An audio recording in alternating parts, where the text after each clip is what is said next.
Welcome to the Infinity Bros podcast, the only podcast that's perfectly balanced as all things should be. My name is Isaac Edlin. I'm your host tonight, and I have one other Infinity Bro with me. It's Infinity Bros Zayne. Heyo, happy to be here. We're having fun. It's another Zayne and Isaac mess around. Let's go. It's been Zayne and Isaac mess around for the past 7 episodes or something like that. I feel like we're setting a record for the same cast members on the Infinity Bros podcast for episodes in a row. Right. That's what I was going to ask. How's your back doing? I know my back's starting to get a little sore carrying all this. It's tiring, man. Just, supporting the Infinity Bros among all their other endeavors. Zayne and Isaac just keeping the show going, man. That's right. It's tough, but somebody's got to do it. So someone has to do it. Keeping the flame alive. Keeping the flame alive. There you go. Welcome. If you're a new listener, make sure you check out theinfinitybros.com for checking out all of our Infinity Bros links and needs. You can get some sweet merch there. Also, I haven't done this for a while, Zayne, but we have a lot of cool partners that we work with and stuff like that. So we're going to do a little bit of housekeeping here. I'm just going to mention those. So we work with this amazing coffee company called Many Worlds Tavern. If you use code The Infinity Bros, you can get a 10% discount on a bag of coffee. And for me and Jarrett, especially, Jarrett's the guy who dove headfirst into this partnership because he's the one drinking coffee at 9 p.m. when we're recording. So he's the one that's literally Many Worlds Tavern Coffee is keeping him going. But they're an awesome company, focused on gaming. I have this Many Worlds Tavern basically magic token that I got with my last bag of coffee that I ordered. And it's really cool. It gives you a little bit of info about the bag of coffee that you ordered. And then in the back, it's literally a magic token. This one currently is a knight with 2/2 vigilance. So pretty cool. And I've by force been getting into Magic more and more with Jarrett and Robbie dragging the Infinity Bros podcast into Magic the Gathering content creation. So I'll probably be using it eventually, but just got to keep storing up those tokens. So check out Many Worlds Tavern, code The Infinity Bros for 10% off. Next one is one that Robbie got recently. It's Entertainment Earth, which is mostly kind of like a toy company. They have a lot of stuff on their website. So we'll have all of these links in the show notes as well, but you can get 10% off with code Infinity at Entertainment Earth. Robbie specifically has been promoting the Commander Precon decks that they have there, but they also have Funko Pops, which I feel like would be Robbie's jam to promote. Robbie's big Funko Pop guy. I believe he's got over 300, or he did at one point, Funko Pops in his collection. And I remember Zayne when he moved into his new house, or it's not new anymore, but the house that they're currently living in, he literally had totes of unboxed Funko Pops, totes full of Funko Pops that were unboxed. Boxed take up a lot of space, right? Unboxed, not so much, but he's literally got totes full of unboxed Funko Pops. Yeah. So yeah, he might need to go to Entertainment Earth and order some more at some point. So, but yeah, code Infinity for 10% off. And then also we are currently working on a partnership with Ripped Apparel. We are currently at, I don't know if you call them ambassadors. We'll say partners, but Level of Hell, which is kind of like their base level, but we're working on improving that level so we can get you guys a code for 10% off or something like that for Ripped Apparel, because Zayne and I already promo Ripped Apparel even without being partnered with them. So we're hey, we should just partner with them, so then we can actually promote it and do something with it. But I'm currently wearing a Rip shirt right now. The Cage Fighter. That's awesome. That's my favorite one right now. It's so fun. It's so but, good. Yeah, they have some amazing shirt designs that are combos of different areas of pop culture and nerd fandoms and stuff like that. Really awesome designs. And Zayne, you've how many Ripped Apparel shirts have you purchased over the years, Zayne? Just rough guesstimate. Oh man, he's ashamed right now. It's got to be close to 100. Wow. I literally have a black garbage bag full of shirts that I just, because like they're from, I really need to go through it because they're from like my early days of buying ripped Buying shirts. them. Yeah, Zayne's an OG. Like Zayne Yeah. got on board before they hit it big. And so like you can even just start going through the shirts and you can see all the different sections of the years of like all the times they've switched like their shirt maker and like who they get their product from. And Yeah. like you can see the quality of the shirts change and everything through the years. But literally of all the old ones, because I think I bought my first ripped shirt in 2014 or 2015. Wow. It's But yeah, pretty fresh all out of those, college. Yeah. yeah, but yeah, no, legit. I have an entire trash bag full, like I said, that I need to go through. That's just ripped shirts. We're going to be making some content based on that giant garbage bag of ripped We acrylic can t-shirts make at some point. Yeah. we can make plenty. Yeah. So anyways, those are some of our partners that we wanted to shout out. You can always go to theinfinitybros.com to get linked up with any of those. And we'll have some links in the show notes as well for you guys to check out. So, all right, guys, we're going to dive into our episode here. We're going to talk about two big things. Number one is Loki. Just premiered a couple weeks ago. The third episode is dropping tonight as we speak, 10/19. We're currently not there yet, and we already had so much to talk about, so we were just like, you know what? Let's just we'll limit ourselves to 2 episodes of Loki on this episode, and then we'll recap another 2 episodes in the next one. So we are talking about Loki, and then we're going to be talking about the last episode of Ahsoka and kind of a season recap as well. So we do have a special rating system on the Infinity Bros podcast. We're going to tell you about that right here. Here on the Infinity Bros podcast, everything is ranked from a 0 to 6 point scale. 0 meaning horrible, and 6 meaning absolutely excellent. If all of the Infinity Bros rank something a 6, it gets an Infinity Step. And we're also going to be spoiling Loki and Ahsoka. If you haven't watched either of those shows, make sure you pause this episode, go do that right now, and then come back, and then you can listen to our review of it. This is... Prepare yourself. An Infinity Bros. Prepare yourself. Spoiler. Warning.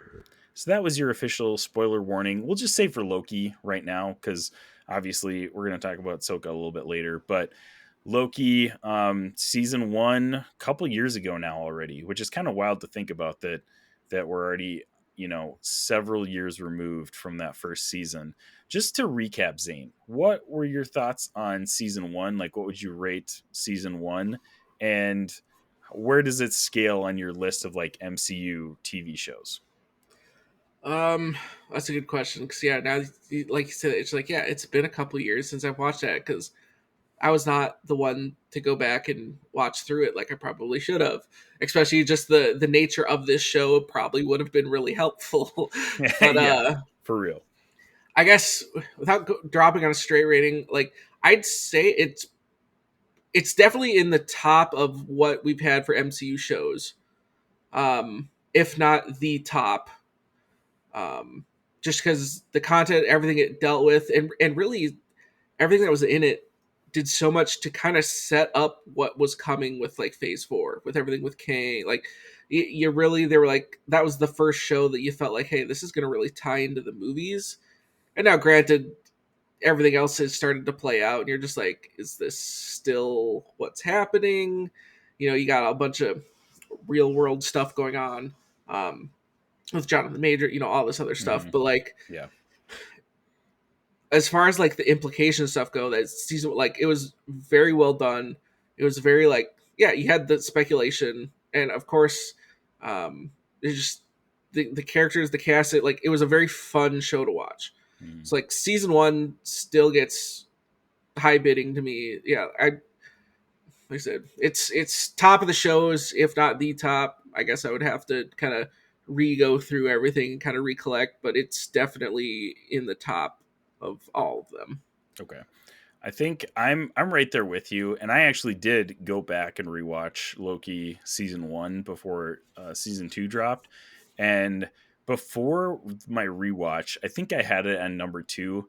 and I had Moon Knight at number 1, and I really liked Moon Knight. I know a lot of people kind of had issues with the pacing and with a lot of different things in that show. And Loki, kind of similar. I think some people had issues with pacing season 1, but after going back and rewatching season 1 and like kind of knowing, the story and, knowing the direction the MCU is going, blah, blah, blah, all that stuff, Loki's definitely my number 1 show now. Like, it definitely leapfrogged Moon Knight after my rewatch. I'd still give it a 5.5 out of 6, I think.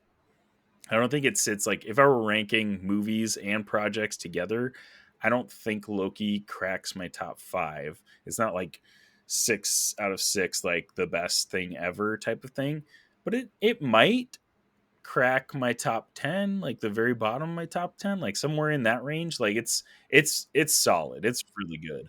And like you said, the cast, fantastic. Tom Hiddleston as Loki, phenomenal in season 1, and it continues in season 2.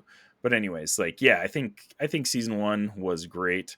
Personally, now after that rewatch, my favorite MCU show. So, and there's been so much stuff coming out too with like the MCU, kind of how they did these shows. I mean, we've been harping on them ever since WandaVision, honestly, with the format and like how they're trying to cram so much into like these 6 episode form, like show formats. And it came out that they didn't have TV showrunners. They just treated it like a big movie, which, is like, that is one way to do it, but obviously it didn't work for a lot of these shows. So it is interesting looking back at that now and being like, okay, I can appreciate Loki a lot more than some of these other Disney Plus shows that we've gotten. So it was just an interesting look back. And another thing is that Loki season 2 starts literally the second that season 1 stops. So that was another helpful thing to like go back and be like, oh, okay, I get it now. I get where we're at in the story. So, all right, let's go back. We're not going to go scene by scene because I feel like we just have too much to talk about. But it, like I said, it starts basically the second that the last season stops. Loki gets back to what he thinks is the main universe or the main TVA or whatever, and he races to go find Mobius, only to find that Mobius has no clue who he is. This was a pretty wild way to start out the episode. What do you think about that? Yeah, because you're like, that's kind of what immediately came back since they picked it up, right from where season 1 ended. Because it was such a cliffhanger. You're like, what's going on? How is this going to get explained? And I thought the episode did a good job. Of like, it still carried that feeling of like, all right, we still don't know what's going on. Like, you didn't get like immediate resolution on it, and you still kind of had that panic, that confusion, trying to kind of get the gears going again. And then it kind of eased you along, kind of got it going of like, all right, you're figuring this out at the same pace as the characters in the show are figuring it out. Yeah. And I thought they did a good job of that. Yeah. And so we kind of go through the rest of that episode and into episode 2, and we're getting Loki time slipping, right? Like back and forth between time, apparently, in the TVA. But it's different because, like, so right away, how season 1 ends is Loki comes back to the TVA and he sees that giant like Kang statue, like in the library that he's in, right? So right off the bat, things are different. He goes back and forth between like the past and the future of the TVA or whatever, and he's finding that there are like differences. Like, there's some of, I think, the main line or the sacred timeline or whatever, Kang stuff is not as prevalent. Like, I think it's still there, but like we find out, I believe it's in episode 2 where he like stabs the wall and it reveals like the mural or the Kang like head statues in that like judge room or whatever. So like something feels weird about this. Like, they say that he's time sleeping, going past, future. Just I don't know, man. Are you fully trusting what they're trying to lead us to believe right now, or does something feel off to this about you, to you about it? I know better than to trust anything that's happening in this show, Yeah, true. because it's just like anytime, yeah, you're getting into anything with multiverse, anything with alternate timeline, because yeah, and now you're introducing the whole like, hey, this is the past, the future, like and you got so many moving pieces like that. You're just like, I don't know how you can hold your hat on anything, because like even if you feel like you feel like you have an idea of what it's zeroed in on, they could easily flip it to something else, because again, you're still in the point of like, oh, timelines, oh, time travel, like it could easily be altered. So you're just like, all right, you think you might start to be comfortable of like, hey, this is what's going on, and then they could immediately just flip it another direction.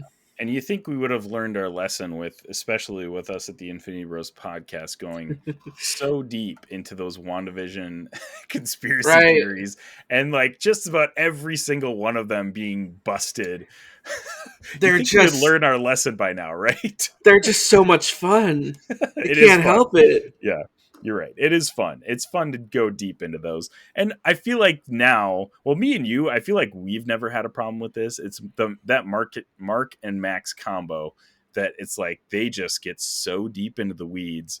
And when none of that turns out to be true, Max in particular gets a little upset by that. So I'm hoping Max learned his lesson by now, and we'll see. I know he's been um, enjoying Loki so far, but yeah, it's been phenomenal. I think one thing that's been really cool is the time slipping. Like we've had a lot of people talk about, oh, the CGI in these Marvel projects is not great, like blah blah blah. I feel like the time slipping that Loki's doing, it almost feels like the glitching in like Spider-Verse and stuff like that, but that looks phenomenal. I Oh yeah. don't have any issues with that, and so far CG has been incredible in this season of Loki. So zero complaints. I mean, do you feel the same way, Zane? Yeah. Yeah, I think everything's actually looked really good, which I think was something that you definitely had to like kind of work on, because like that's been a big complaint, especially coming into like phase 4 and so much of other stuff you've seen, that a lot of people have been really knocking some of the visual effects on stuff. And I mean, I guess I don't know all the mechanics behind it or what may, the difference of stuff, but like it seems like what they're doing for this show is either if that's getting more of the budget, or they just got the good animators working on it. I don't know, because like yeah, the stuff looks good with him like glitching through stuff. I mean, even like when you go into that I don't the name is the next where the loom. That's Oh, the like loom. Yeah, yeah, yeah, yeah. That like looks that great. looks fantastic, Hmm. and you're just like, man, and this is on a TV show. And Right. then you look at what we've gotten for some of the stuff in actual movies, and you're like, where Well, was the actual ball movies dropped here? and some of the other Disney Plus shows too. Like, Oh, right, I true, yeah, mean, regardless on how you feel about Miss Marvel, like you watch that show and then compare it to Loki or any of the movies, it's like, man, it really does feel like they kind of just skimped on some of this stuff. And I don't know, man. It is refreshing coming back to Loki, where I feel like they are focused on, because I mean this has got to be a central piece of the story moving forward, right? Because we got He Who Remains, his whole story starting in season 1, so they got to put their money here, because this is where it's at. If Loki and Jonathan Majors as Kang does not work, they might be screwed. I don't know, right. but we'll see how it all ends up playing out. But yeah, I have not had any problems with CG at all this season so far, and I'm not expecting that to be a problem moving forward. Right. In Loki especially. And anyways, so but yeah, I think one of the focuses that I want to talk about for both Loki episode 1 and 2 is Mobius and his relationship with Loki, because I think that was one of the highlights of season 1.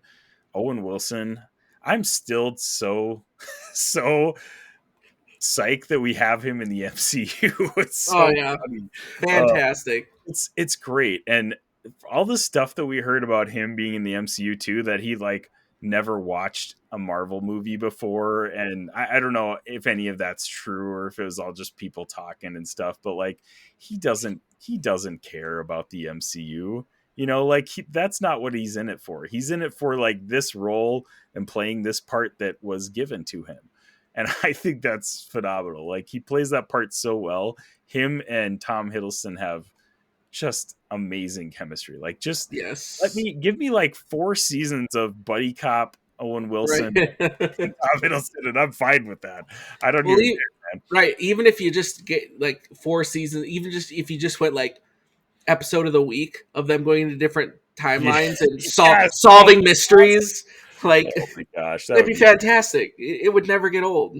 no, it wouldn't. Yeah, that would be phenomenal. But yeah, I think that continues to be an awesome part of season 2. And man, like I said it many times through season 1 when we were reviewing that, and after my rewatch too, Tom Hiddleston, like this guy is a phenomenal actor. Like he's the cream of the crop. Like now that we don't have, Robert Downey Jr., Chris Evans, and we do technically still have Chris Hemsworth as Thor until he's officially, done or whatever. But like, I feel like Tom Hiddleston's like the best actor in the MCU right now. Like he is so good. And even going back to like Avengers, like just how he was acting then and how he kind of still like he's evolving through Loki, like he's kind of becoming softer, he's becoming less of a villain.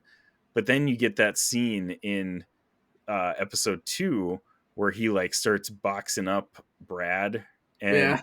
it's like, oh, this is villain Loki. We get villain Right. Loki back again. All right. Right. That was awesome. I was like, yes. All right. Give me that. Because, like, despite everything that Loki's been through in these seasons, he's still a bad guy. I mean, they're trying to push really hard that, like, he's not a bad guy. He just made bad decisions, blah, blah, blah. But, like, he's the god of mischief. Like, he's a bad guy.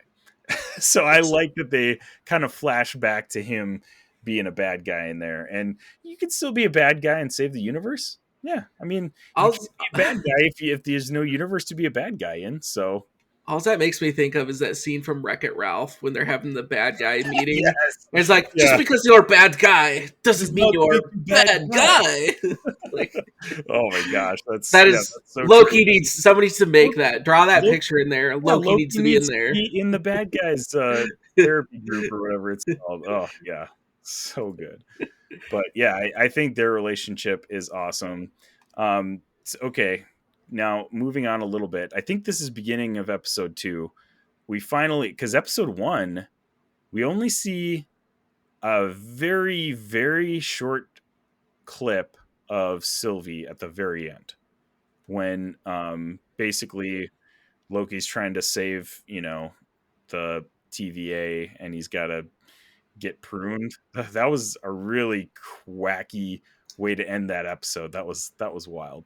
So he's got to get pruned, and he like goes back to, oh no, I think he's in the future, right? Yeah, he's in the future of the TVA, according to what they're saying. And he gets pruned, but as he's getting pruned, he opens the elevator and Sylvie's right there, and she's just like, "Oh, where have you been?" She's been there all along. And it's like, that was the only shot we got of Sylvie the whole time. We're like, what? Where is Sylvie in this? Where is she? And then she shows up in the future, and we're like, oh, wow, what an ending to that episode. Right.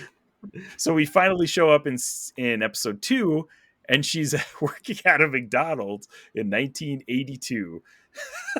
And we actually had a ton of like promos with like old school McDonald's, Yep. Loki showing up at a McDonald's. So this was, I thought, a really cool setting. I love when they are calling back to these different time periods and stuff like that. This is why a buddy cop series with Owen Wilson and Loki would be fantastic. Just show them going to all these different like time periods and like just messing around with those timelines. Oh my gosh, that would be awesome. So we get Sylvie back again. What did you think of her reintroduction?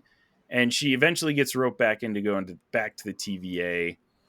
How do you think we get to that point at the end of episode 1 back again? That's a great question. Like, I don't know if you felt this. I kind of had this feeling of watching, going from what we had at the end of 1, then into 2. I felt between those 2 episodes, it almost had a feeling it was a little disjointed. Like, I don't know why. It just felt like the episodes weren't connected together fluidly, if that makes sense. Yeah. Like, it just felt like season 1, or, it ended season 1. You had the premiere of season 2, and it just took off right from there. Right. Yeah. Everything kept going, great all through that. And then you hit the end of episode 1, and then you get the start of season, episode 2, and it just felt like it didn't line up correctly. Yeah, and I think I know where you're coming from, because the intro in this second season is actually when they're in Brad's like timeline or whatever, right, tracking him down. So that part was like, oh, what are we doing here? Right, like what? Well, because especially when you knew of the whole of Loki getting pruned, but then you also had the whole bit of at the end of season 1 of the other chick from the TVA when she was setting all those people out, right? Mm-hmm. And then all of a sudden you're just, I felt like there was too much like off-screen advancement, right. And I was just like, yeah. So it took me a little bit to kind of get seated on everything that was going on, because I was just like, that just felt like a little bit of a disjointing storytelling. I agree. I think I enjoyed the premiere episode a little bit better than the second one for sure too. But what we did get in that first episode, carrying on to the second one, that we haven't talked about yet, is Ouroboros. Ouroboros, yep. Yeah, Ouroboros, which is gosh, I'm blanking on his name now. Ki-Hu Kwan. Ki-Hu Kwan. He comes back, I shouldn't say comes back. This is his introduction in the MCU, and then they call him OB, which I will henceforth refer to him as, because it's way easier than Ouroboros. So, but man, Ki-Hu Kwan is just a phenomenal entrant to the MCU. Like I thoroughly enjoyed him in his role that he's in. He's so funny. He brings an awesome energy to episode 1 specifically. But like anytime he shows up, I feel like I have joy in my heart when I see him on screen. So it's so fun to see him in this role. And I mentioned when that first episode aired, I was like, this could be our new Trinity in the MCU. We could have Tom Hiddleston as Loki, Owen Wilson as Mobius, and Ki-Hu Kwan as OB. Like, if that's the focus of the MCU moving forward, I'm okay with that. Oh, those guys were just so fun to watch in that first episode. What did you think of Ki-Hu Kwan? Oh, yeah, just like everything you said. Like, it was a fantastic addition. Like, he's so fun to watch. Just everything, like, he does. Like, he just brings that energy that you're just like... He brings that short round energy, man. Like, right. He like, you could go back to Indiana Jones, Temple of Doom, and he still seems like he's the same kid. It's amazing. It's just, it's just got that joy, and like you just can't help but kind of smile, and he's just kind of that quirky, the way too smart to, well, like, what are you doing here? Just it's fun. He stole every scene he's in. Absolutely. He's so fun. Yeah. Have you watched Everything Everywhere All at Once, Zane? Yes. Okay, like fantastic. And he came on. I don't know. I want to say he came on so strong, but he actually didn't in that movie.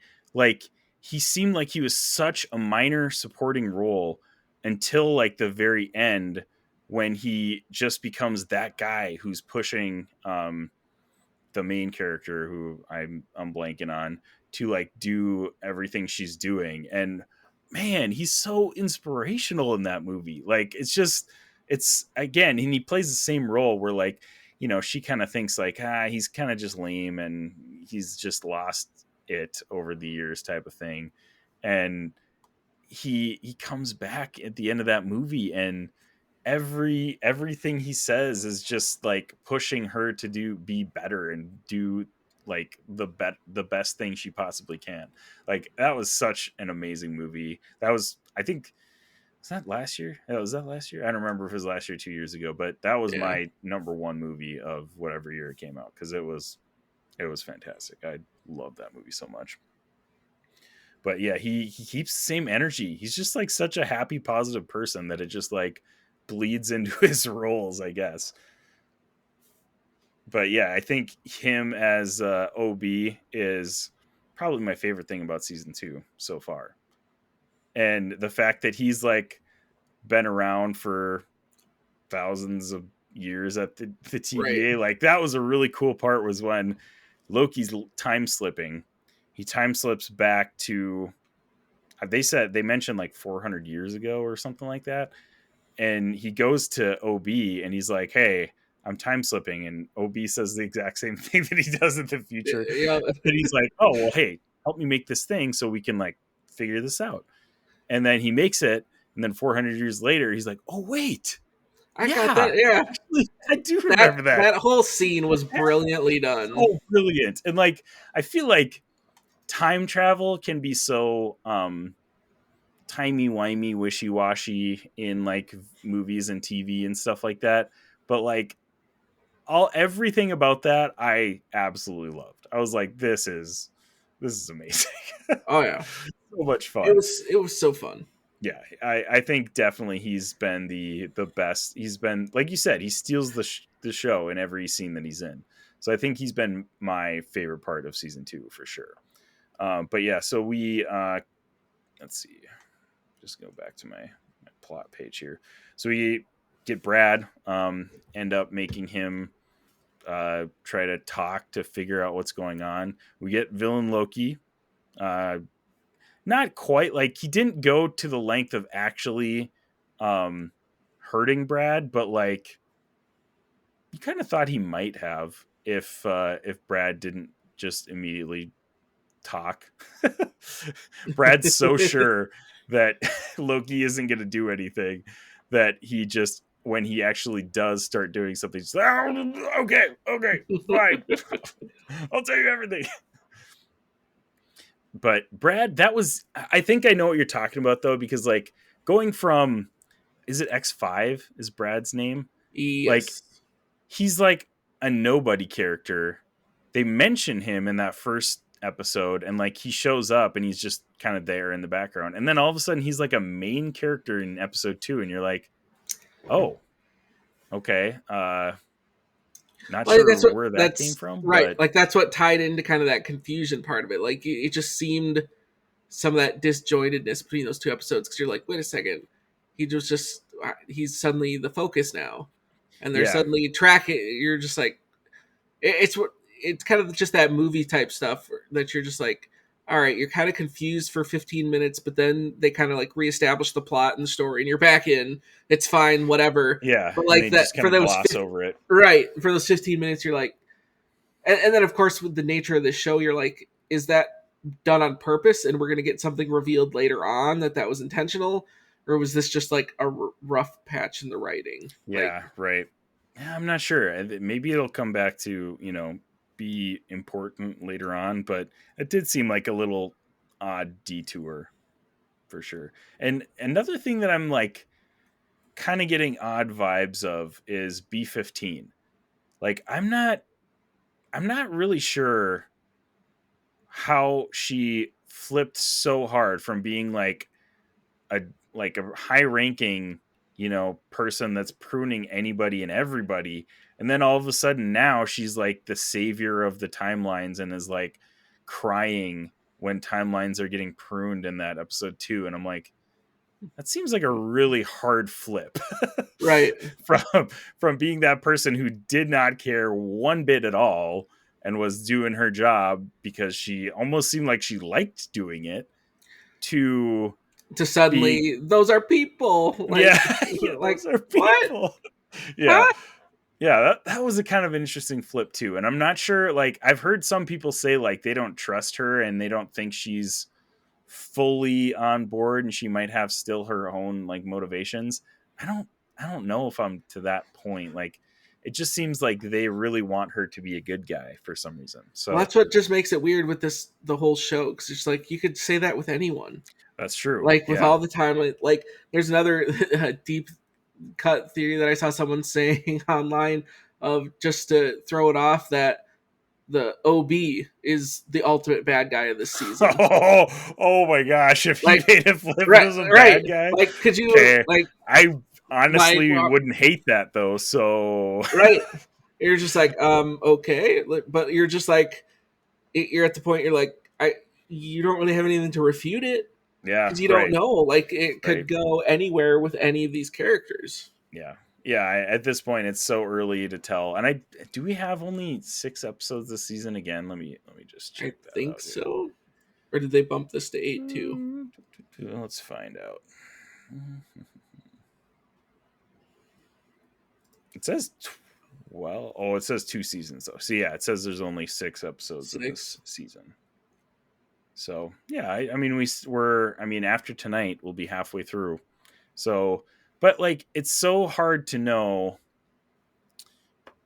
Like with these Marvel shows, they've been cramming so much in them that like you get to episode 5 and you're like, how the heck are they going to wrap this all up?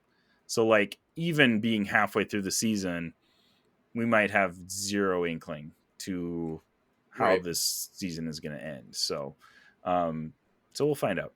Ooh, okay. Minor note here, Zane. I'm looking at the episode slate on IMDb. There's been some reviews coming through for season 2, episode 3, and as of right now, 8:50 p.m. Central Time, the episode just aired like 50 minutes ago. Started airing, and season 2, episode 3 has a rating of 9.7 on IMDb out of 91 ratings. So that's still like, it's still very low ratings, but 9.7 so far. This might be a banger of an episode. Yeah. So we'll find out. But yeah, Zane and I are probably going to go watch that and Gen V like right after this, getting done recording this episode. So, but yeah, a lot of amazing things to look forward to in Loki. What would you rank or rate, excuse me, episode 1 and episode 2? Go ahead and do them. You can just go do them separately, but like one right after the other. I'm gonna give episode 1 a 6 out of 6 just because it still kept me engaged. It didn't take like long to pick up the pace from the season finale. Like, it got everything going, got you up to speed, did everything it needed to do, reestablished stuff, and it was just like, it's still that fun. It captured the mystery of like, hey, you got all these timelines, what's going on? Loki's time skipping, you got great animations on stuff. So I'll give that a 6 out of 6. Yeah. Episode 2, though, we're gonna pull that back. It really just, because of the disjointedness on the front, it really threw me for a loop. So I'm gonna go to like a 4.5 for episode 2. Like I said, the back half of that episode is fine. Like, it's way better. It's just that front part. Like I said, it feels like it just didn't match well with how episode 1 ended going into episode 2.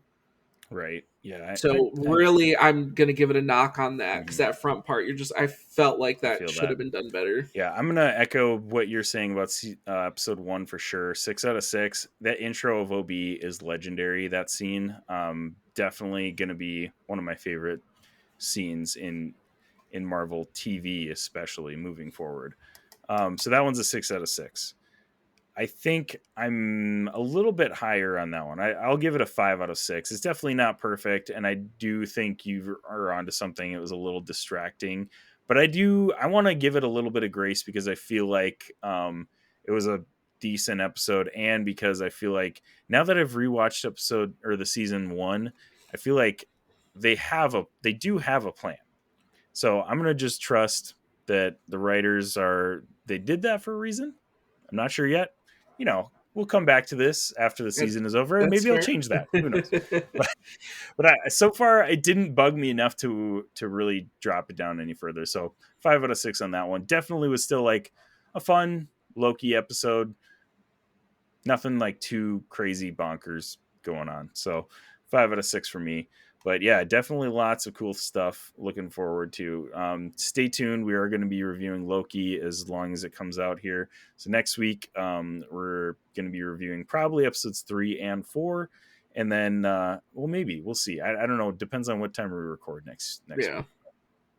And then we'll potentially go episode by episode after that. So, but yeah, stay tuned for more Loki reviews.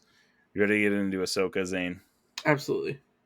All right. Ahsoka finally getting around to reviewing the finale episode and kind of give a little brief season recap here. But I mean, Zane and I have been singing the show's praises for the whole season. Like it's a phenomenal season of television. We'll get into our actual ratings after a while here, but episode 8, just getting the info up here.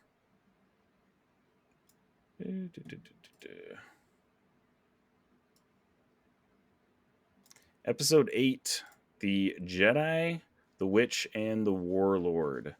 Kind of a nice little play on nod to C.S. Lewis. C.S. Lewis, yeah, exactly.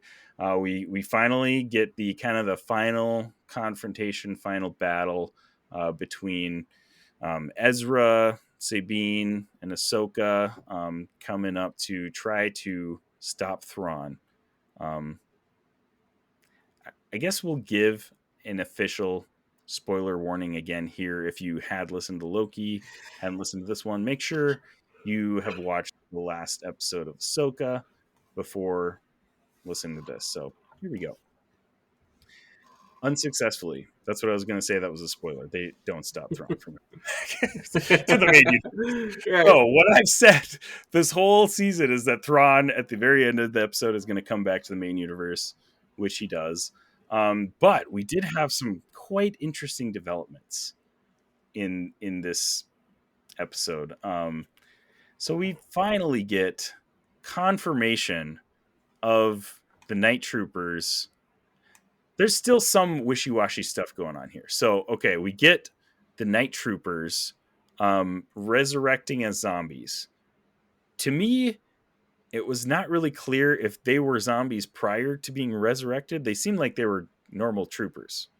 What do you think about that, Zane? Do you think they were troopers before, like normal dudes that got resurrected by the Night Mothers? Or do you think they were already zombies and they're just resurrecting them again? I mean, it seemed way more like they were actual troopers already. But I think that's also kind of the point that, like, I mean, it's that dark magic. Like, they could have been, but, like, I think they kind of did enough to differentiate that, like, you could tell when it was a zombie compared to not. And so I think I would have to lean towards them being, like, they were troopers, and then, yeah, they all got reanimated.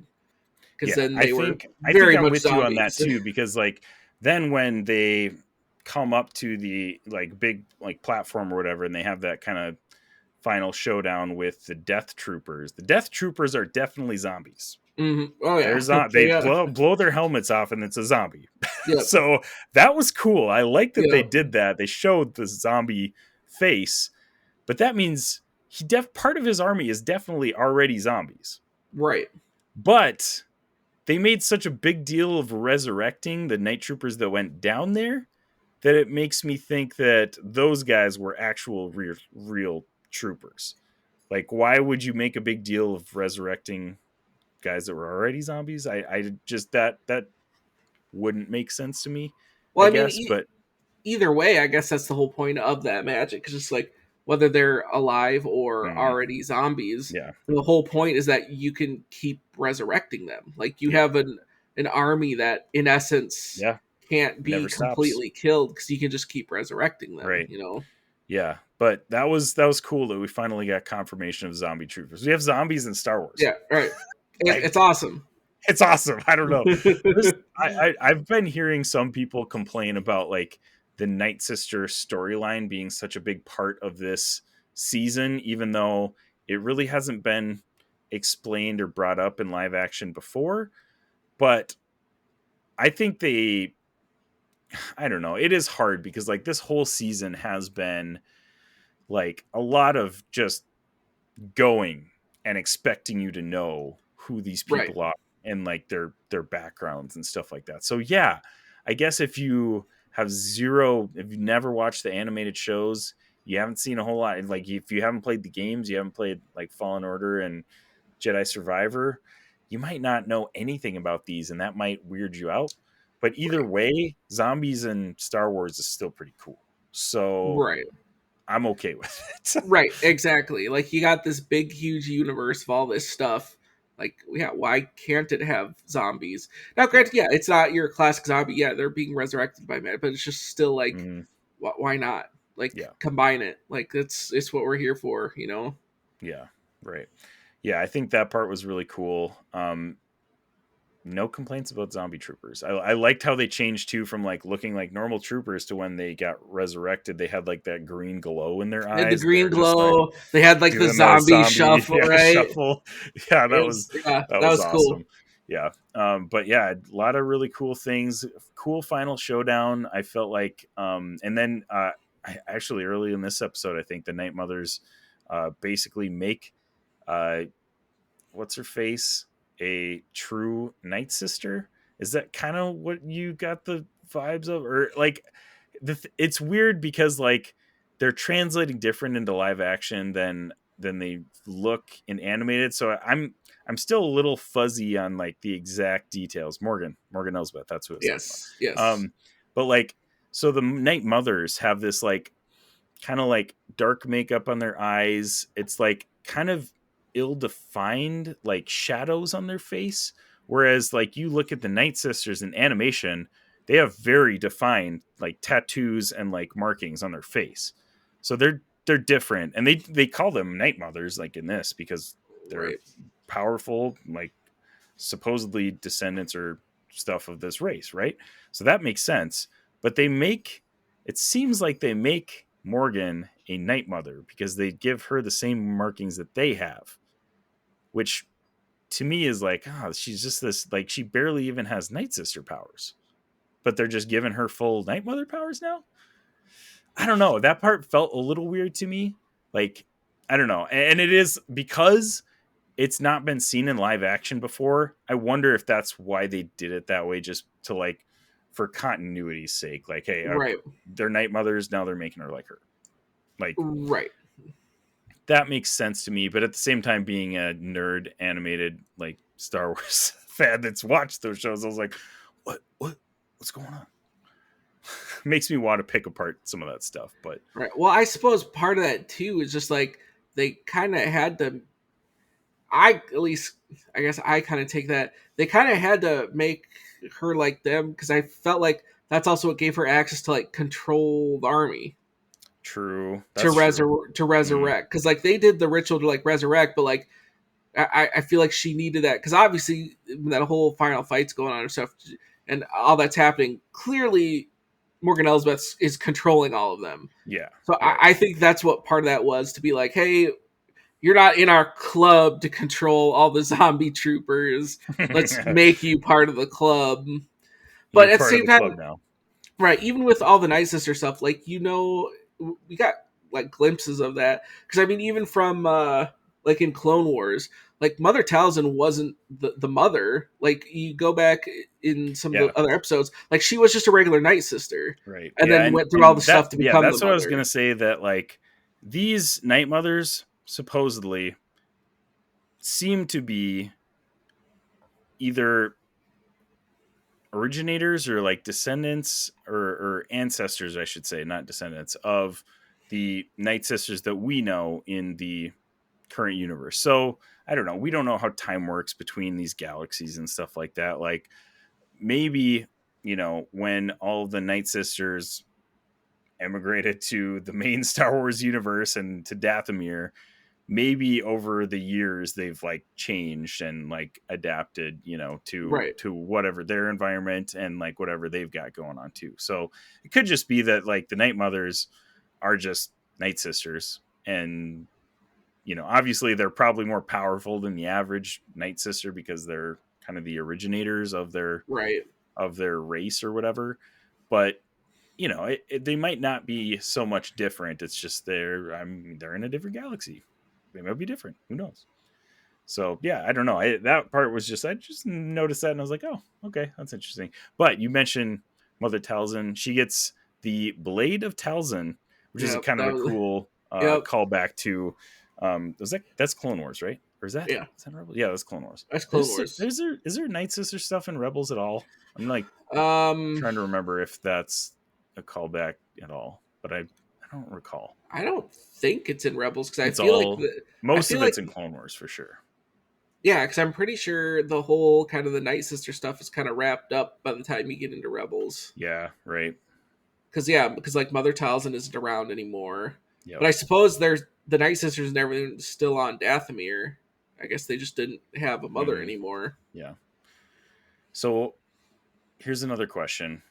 How did the Blade of Talzin get to the other galaxy with the Night Mothers there? That's a question for me. Dark magic. yeah, there you go. I mean, Totally explain it. Well, at the same time, dude, like that's exactly how Mother Talzin made the weapon she gives Savage Press in the Clone Wars. Yeah, it just materializes it out of the dark magic. So it's just like it's not necessarily that it's like, oh, this is some sort of pocket dimension. like, right? Yeah, it could just legit like they're using magic to create it, yeah. and like, and you know, since this is the first that's come into live action, you know, it could just be that the nerdy reference, Mother, you know, the whole Talzin reference, but like maybe that blade is just hey. They just call those. Yeah, maybe it's just accessible for Night Sisters or whatever. Or if you've been gifted it, that it's accessible for you or whatever. Or it's a known thing that just hey, it just got named after her. Yeah. So you know what I mean? Like it, right. Real ticky tack, but like still so cool that they're making all these references and I was all for it. And it was a sweet like battle between Ahsoka and Morgan Elsbeth. Again, so I will say though, I think overall Rosario Dawson, like I think she did a great job as Ahsoka, like live action personification, about as close as you could come to, you know, what we would imagine an older Ahsoka being. But I will say I do think a lot of her lightsaber movements seem pretty stiff to me. Like choreography was pretty good. Really like that whole fight scene and all of the fight scenes that she's been a part of. She does a really good job of, you know, doing what she's learned and doing what she's told to do. I just feel like you go back and you watch those prequel like lightsaber fights, Ewan McGregor and Hayden Christensen are so fluid in like what they're doing. Like they're just, they look like they've been doing it their whole lives. And Rosario, I feel like didn't really look like that. Another ticky tack thing because the fight was still really cool. But I saw some people on Twitter saying like, this is the best fight ever in Star Wars. And I was like, I wouldn't go that far. It was cool. It was very well done, but I think that's part of it. Like, I mean, also like she's fighting with two blades instead of one. Yeah, that's true. And like, which that takes a lot more coordination. And I suppose you're looking at Rosario Dawson, she's what, in her 40s? She's got to be 50 by now. Or dang near 50. Whereas back when they did those prequels, Hayden Christensen was 20s and they're probably what, 20s? Both of them? Yeah, maybe one was early 20s, one was late 20s. So like you're going to get way more athleticism when someoone's younger. You know what I mean? She's only 44. I was thinking she was like almost 50. Dang. Okay. So yeah, I mean that's a far cry. If you know, even still, if they're mid 20s, that's 20 I get what you're saying because you go back to that Obi-Wan fight between Vader and Obi-Wan in the Obi-Wan show, right? Like the lightsaber fight itself is not really impressive. The awesome part about that fight is like the colors from the lightsaber on that on that like kind of gray background. Mm-hmm. You see Hayden Christensen's face in the Darth Vader mask. Like, it's the emotional part of that fight Right. that makes that fight so good. It's not necessarily like the amazing lightsaber duel, type stuff. So I think there's an element of that to this too, because it's personal for both of them, because they've both, already fought each other, and kind of been facing off this whole time. So you definitely feel the emotion with Rosario Dawson. That's what I'll say. Mm-hmm. I definitely appreciate the job that she's done as Ahsoka. So, but yeah, pretty cool showdown. This is another really ticky tack thing, Zane, but I feel like Star Wars has gotten soft in how they kill people. Like, I feel like every execution we've gotten by lightsaber in these Disney Plus shows is just a slash across the chest. Like, come on, behead somebody. Like, give me something. I mean, That's true. I mean, we technically did get a beheading. It was behind that pillar, but like that also increases the rating. That's true. Of the TV. I'm fine with it. I don't care. Well, right, but like if they're going for other audiences, or if they have certain criteria they're trying to hit, you know what I mean? Like, yeah, if they're trying to hit certain benchmarks, yeah, there's going to be some things that they can't include. Right. Yeah, and they can't. Like, I mean, Star Wars has never shown blood though, too. Like, it's never like, even with the lightsaber deaths and stuff like that. Especially the whole thing that is centered around the family friendly, and like you can't have this, but then also of all the canon stuff, you can't have them like chopping off limbs and heads, and then at the same time you have they've got that in Star Wars though. That's the thing. They don't show it on screen. What they do is they show them starting it, and then you just hear it cuts, you hear a big whoosh, and then you see the limb fall on the floor. Like, I think it's A New Hope when it's either A New Hope or Empire Strikes Back, or maybe even one of the original trilogy movies where that like bar patron dude like comes up and messes with, I think it's Obi-Wan. Yeah, so it must be A New Hope. And Obi-Wan just like slices his hand off, and the hand like falls on the floor. But you see the decapitated hand on the floor. Like, that was also the 70s. Like, yeah. So, well, in episode 2, Dooku gets beheaded, and you see his head roll on the floor. That was the early 2000s. Okay. All right. This is the 2020s. Come on, man. Let's go. But anyways, that's another ticky-tack thing. It does not change my rating at all. But, like, come on. I want to see some, like, grody executions. But, yeah, you're totally right, though. It probably does raise the rating, and they can't call it family-friendly anymore. But, like, Anakin beheading Dooku with 2 lightsabers, like, that was sweet. Come on. That was awesome. That's like my favorite part of. Is it Attack of the Clones, or is that Revenge of the Sith? That's Revenge of the Sith, because Attack of the Clones, he gets beat by Dooku. Yeah, that's an amazing part of Revenge of the Sith. So I don't know. Again, I've got a lot of little teeny ticky tack things. Nothing that really changes my overall perspective of the show. But as a really, nerdy Star Wars fan, I feel like the little things that I've picked up on. So, but anyway, so we get to, the final showdown. I was going to say Ezra. Sabine finally gets her force powers. What did you think of the development of that? Was that too much to all at once, that she gets her force powers and then all of a sudden she gives the big force push to Ezra to get on the ship? Or were you okay with that? I was okay, because it was like, I think so. The Star Wars fan base in general, and even like, because what you've been saying, people just love to nitpick and will whine and complain about everything. But I thought it was done well, because even what you had from Rebels, and of course you don't get this unless you watch Rebels. Even with Kanan's teaching, as the Force is in everything. Even Kanan said, like, in Rebels, like, spoiler before he dies, that like Sabine was basically having trouble accessing that because she was so conflicted. Right. Yeah. And you see that even throughout this whole entire series. And then some people are like, "Oh my goodness, she could suddenly use her force powers. That's that's so dumb." But no, she finally has the source of the conflict isn't there anymore. She's Right. finally back with Ezra. It's setting all this stuff right. Like she can finally have her mind clear to that. She didn't leave Ahsoka to run off. She came back like she's clear mind. Like Right. that's kind of what she doesn't have. That's Clear the mind, full hearts symbolization. can't lose, you know? Right, exactly. She doesn't have that conflict anymore. And then for me, on the Force push one, like number one, it it, it wasn't enough. Like Ezra Yeah. definitely. So like you're already like it wasn't like a perfect thing. Right. But also like I figure like if someone's beginning on a Force power, it's gonna be Force push because you don't Right. have to finesse it. You Well, just every you just single Star Wars game, that's the first Force right. power It's you get. it's the Force first you push. get. Like, that's the Right. first one. So Because yeah, there's that no totally makes finesse. sense. You just Ah! yeet. Right. You just yeet. Just So it's yeet, just like yeah, that's why exactly. for me it was just like it actually makes sense. Like it's not like Mm.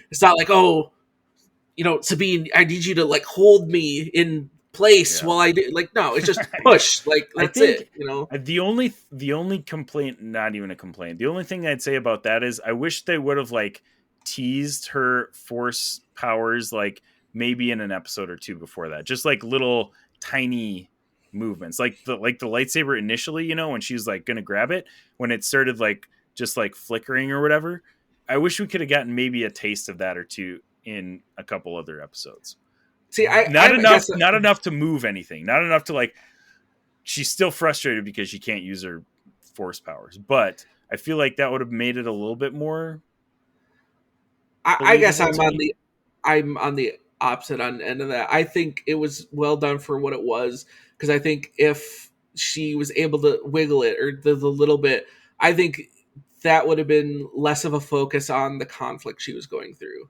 Because the show's Ahsoka and it's following that, but as much of it's Ahsoka, it's also Sabine Right. and I mean, her journey and they everything made it very she's clear on. that she was also like, she was also one of the main characters being developed in this show. So. Right. And like I feel like it would be somewhat disingenuous on that because like even like before they got to Peridia and with Ezra and everything, it's just like Hu Yang's there and like you're the worst Jedi candidate I've ever Yeah. seen.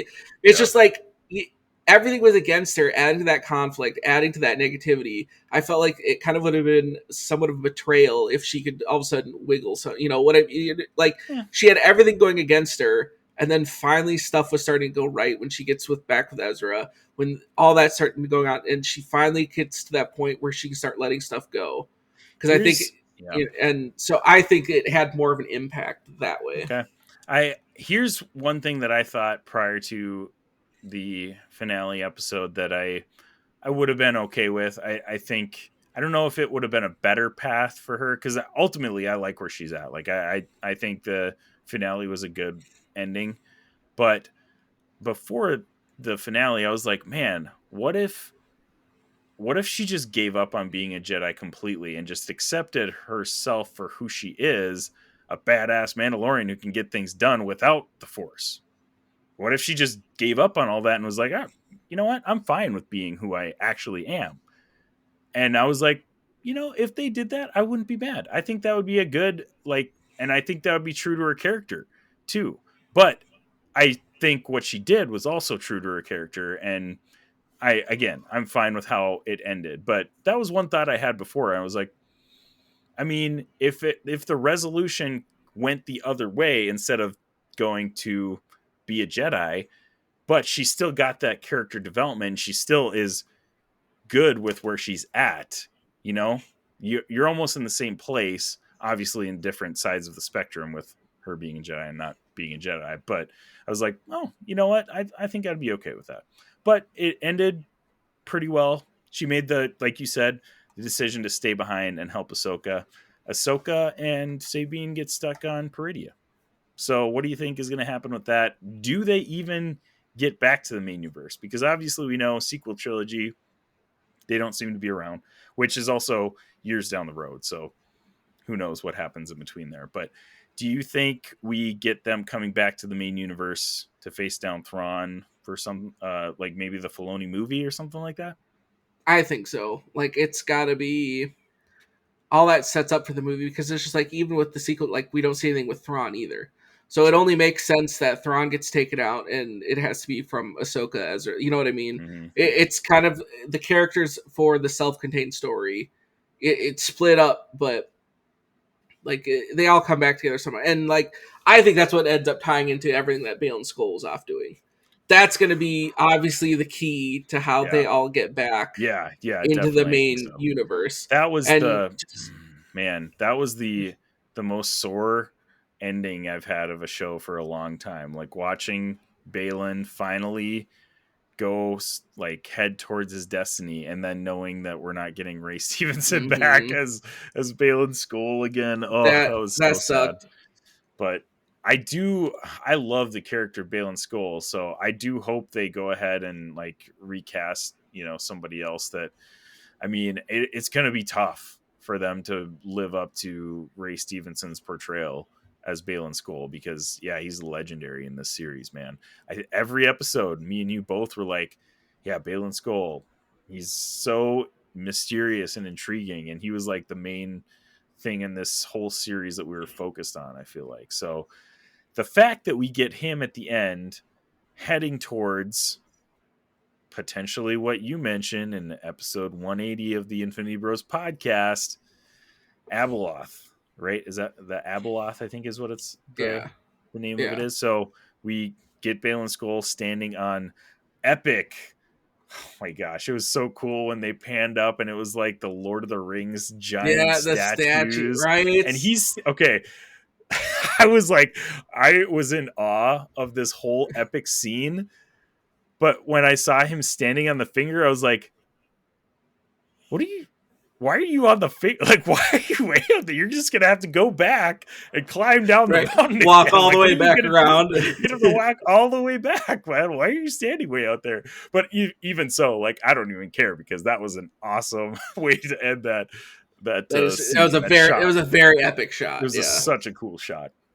But so he's looking towards what, it's got the father, the son, and the daughter, which, was cool that like the daughter statue was like smashed up. Like it was, you could tell this is well worn. This is the Star Wars stuff that I'm like, yes. Oh, I want to know more, because this is all legendary stuff from, that we learn about in Clone Wars. This is in another galaxy. Before this series, we were like, oh, is the Force even going to work in the other galaxy? Like, we don't know how that's going to work. Like, these Force, like, Jedi legends are true in this other galaxy. Like, this is so cool. I love that we're getting confirmation of this kind of stuff. As a Star Wars fan, what a time to be alive. Oh, right.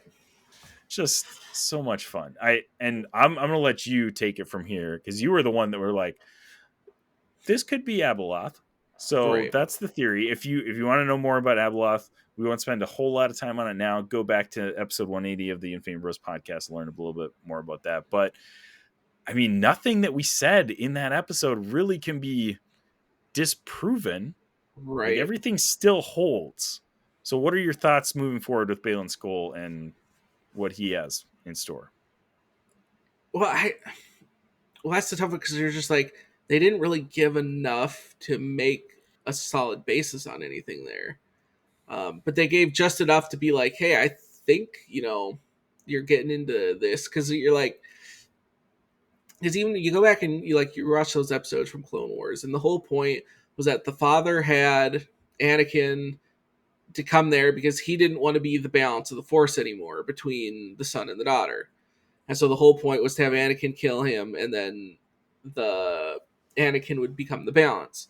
So then there's all this like speculation on stuff that how the roles flipped, because then obviously if you haven't watched those episodes, they end up fighting, and then the son tries to basically overthrow the father, kills the sister, and then Anakin ends up using the dagger of the gods, or the dagger of the ones, or whatever the dagger's called. Kills the father, because then when the father dies, the father or the son and daughter also die, because they're all connected, because he's the balance. So then they all disappear. But before the daughter dies, like, she puts like her essence to resurrect Ahsoka.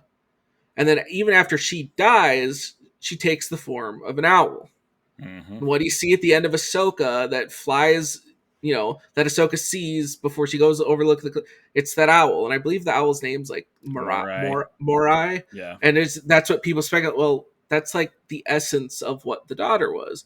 And so there's a lot of the speculation that that's kind of how the new setup's supposed to be, is in a way, Anakin did become that balance.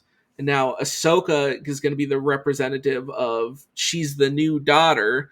Mm-hmm. And even the whole thing of the white robes, the she's kind of that new representative of the dot. And so now people are like, well, so then is Balin's skull supposed to be the representation of the sun? Is that That'd be how the interesting. force rebalances? Right. Like, or, I don't know. I don't know what they're going to go with from there. It's this is all complete wild speculation from us, as you Right. are well aware of hearing on the Infinity Bros podcast. But the one thing about that theory to me is like, the only way Balin fits into that sun role is if like they're literally waiting for somebody to come and take that role, right? Because like Balin doesn't have any connection necessarily with Anakin or Ahsoka, but I mean, in theory, who else is going to fill that role? Shin? Well, yeah, maybe, possibly. I mean, because interesting. I guess when you look at that is like, she was way more obsessed with like the power and everything, right, and Balin was like, hey, calm down. And and obviously she's still there with, I mean, she's not with Balin because she went and like joined back up with those Raiders, mm-hmm. but like Ahsoka and Sabine are there, and so are Balin and Shin. Yeah, right. And so like, maybe that's they're all maybe gonna get back together the same way, right? Well, I think that's the other part of it, because like, I don't think they all aware that they're still there. Right. I would assume maybe Ahsoka and Sabine know they're there, but I doubt Balin and Shin know they're still there. Right. Yeah. Yeah. It'll be interesting because they made it seem like Shin still has a part to play. Right. Like, Balin kind of releases her and sets her off on her own in, I think it's episode 7. Yep. Episode 8, all they have is her showing up to the bandits, so she joins up with the bandits. But they still showed that scene in anticipation, I'm assuming, of her continuing as a right. pretty significant character in this either Ahsoka episode or season 2, or potentially moving into the Filoni movie. But just I don't know how that all is going to work out. Really intrigued. That still is the storyline that I'm like most in on this whole show. The Balin Shin hottie. Right. I don't know what's going on with it, but I'm intrigued.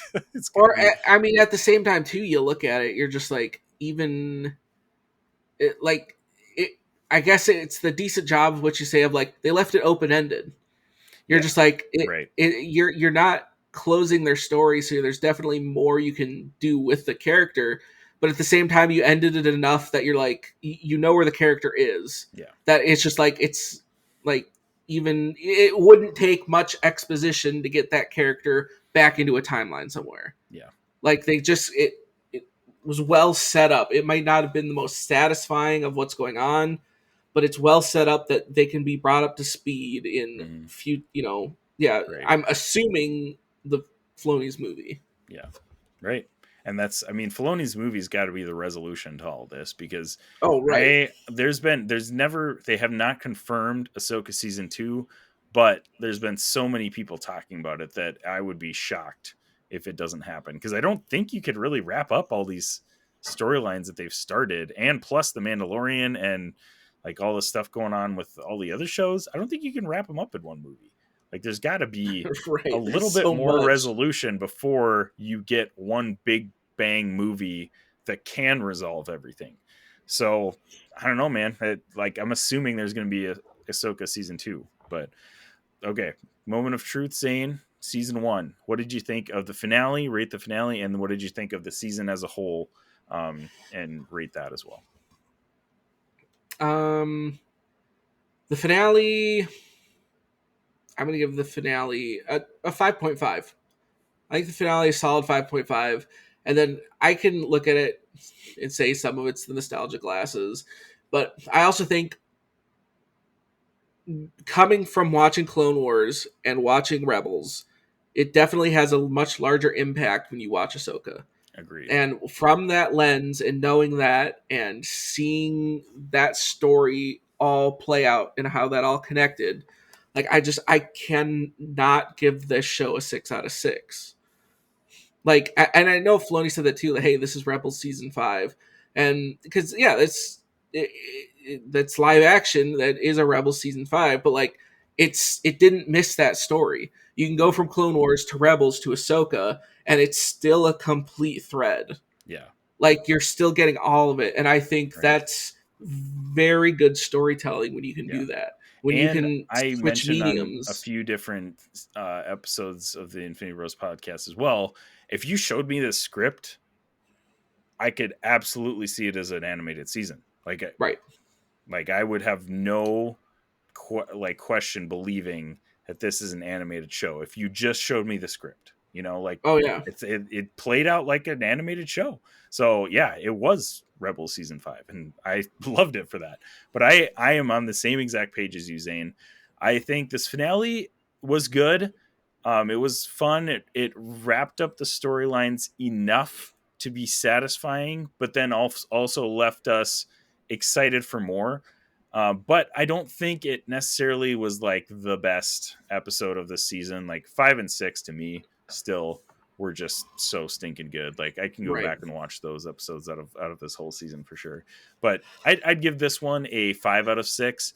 And the show as a whole, same as you. I just like, I don't know if I can in good conscience give this a 6 out of 6, just knowing that there's people out there watching this show confused about like what the heck is happening with these characters. And it again, it was a great show. I think it was a show that did not blow my socks off though. So I'm giving a 5.5 out of 6. My little teaser for this next segment is it is not my favorite Disney Plus Star Wars show. So with that, Zane, we're going to do a quick top 5. We're going in 3, 2,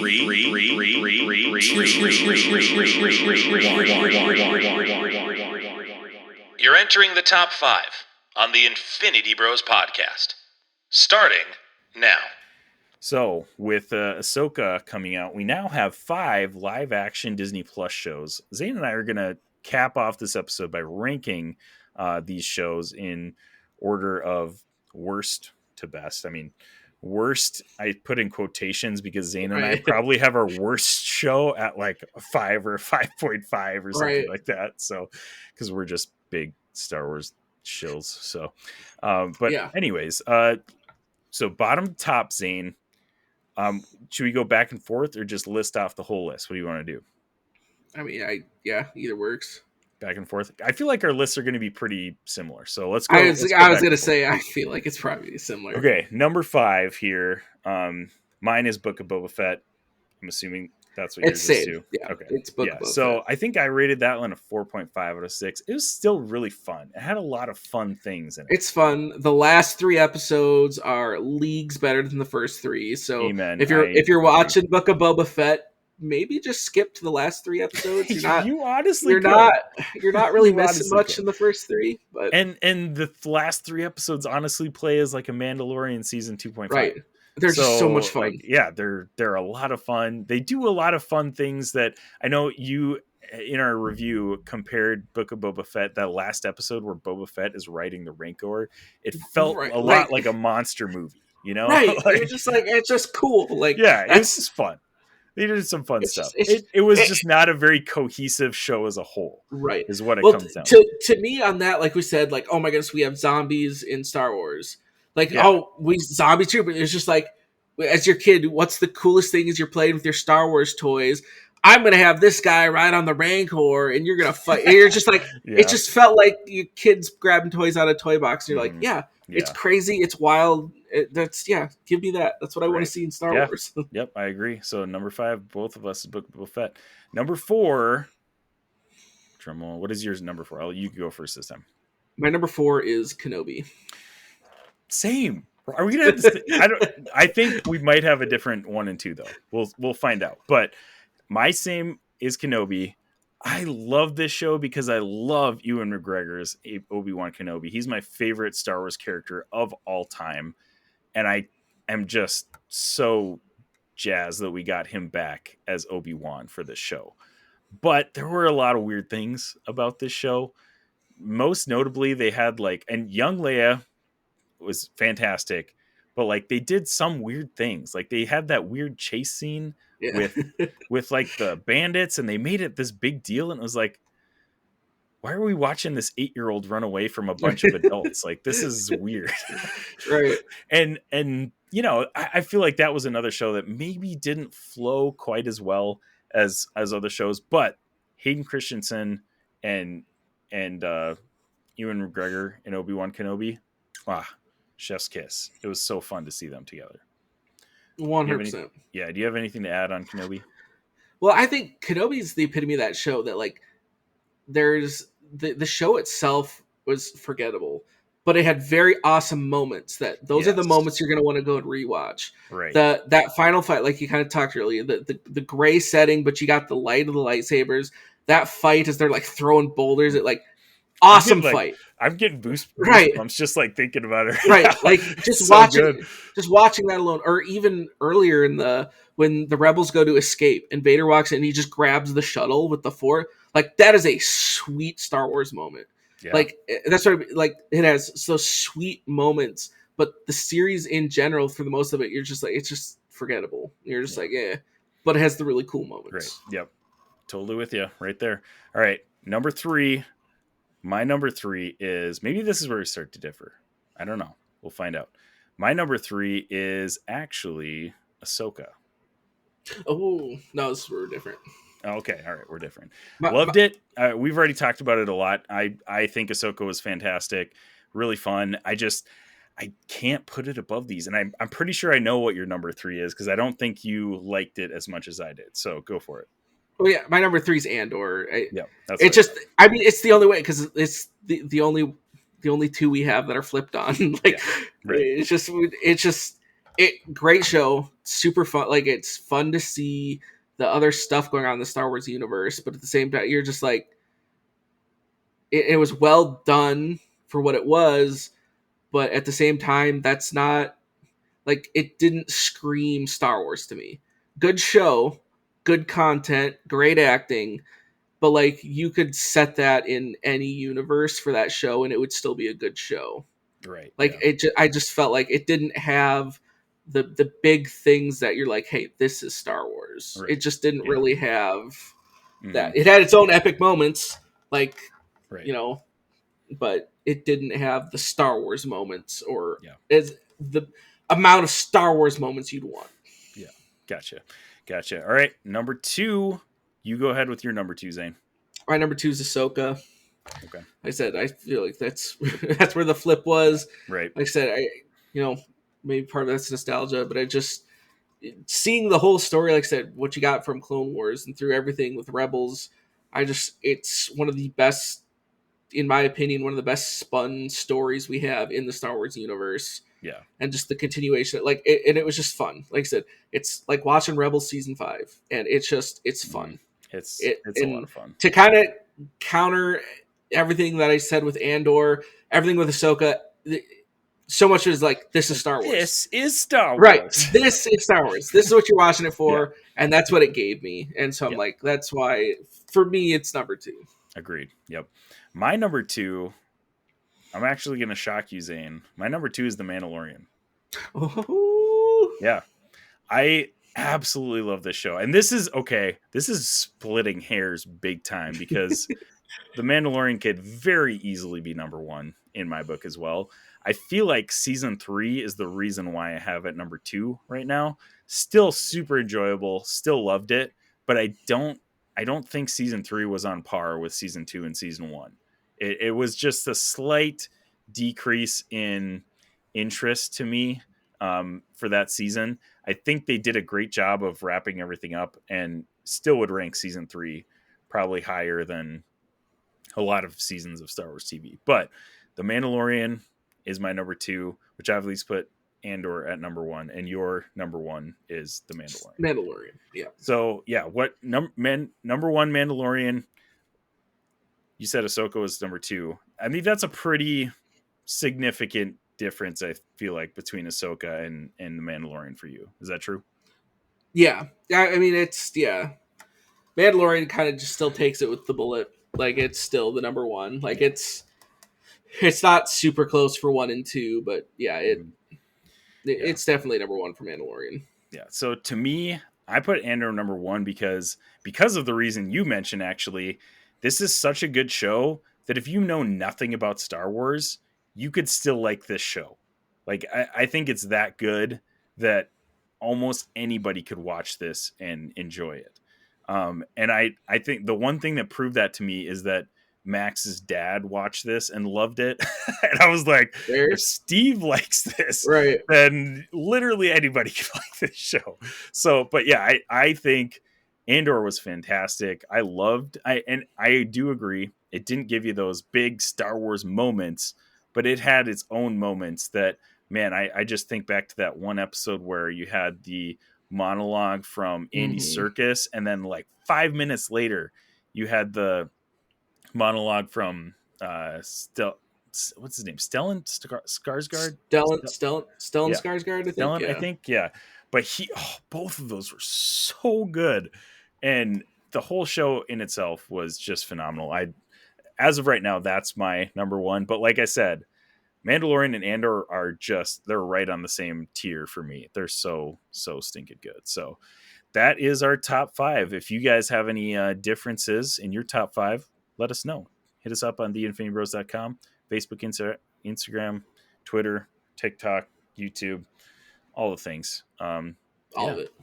Zane, thank you so much for hanging out with me, man. Yeah, it's always a fun time, Always wouldn't miss it. Stay tuned for Loki reviews from the Infinity Bros podcast coming up. Very excited to be coming at you guys at multiple different angles with Loki and Gen V probably coming up too. So thanks a lot for hanging out with us. Wherever you're listening, however you're listening, thank you so much for making us a part of your podcast experience. We love you 3000. Bye. Thanks for tuning in to the Infinity Bros podcast. You can find the Infinity Bros on Facebook, Instagram, Twitter, TikTok, Twitch, and YouTube at the Infinity Bros. Hey, you can also check out our website at theinfinitybros.com for links, reviews, and that sweet merch. Feel free to send listener feedback via social media or email us at infinitybrospodcast@gmail.com.